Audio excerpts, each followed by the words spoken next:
Sa isang tahimik na baryo, may mag-asawang nag-aabang ng bagong buhay.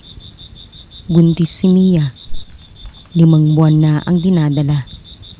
Pero habang lumalaki ang kanyang tiyan, may isa pang nilalang ang palapit ng palapit.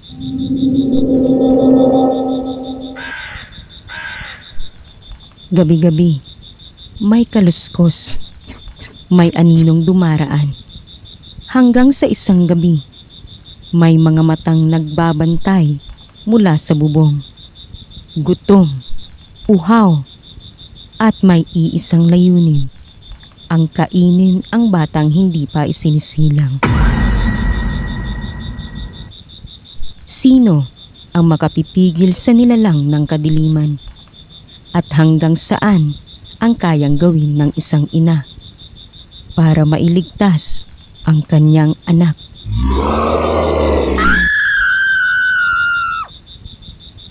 Ang tiktik sa bubong. Abangan dito lang sa DJO Horror Stories.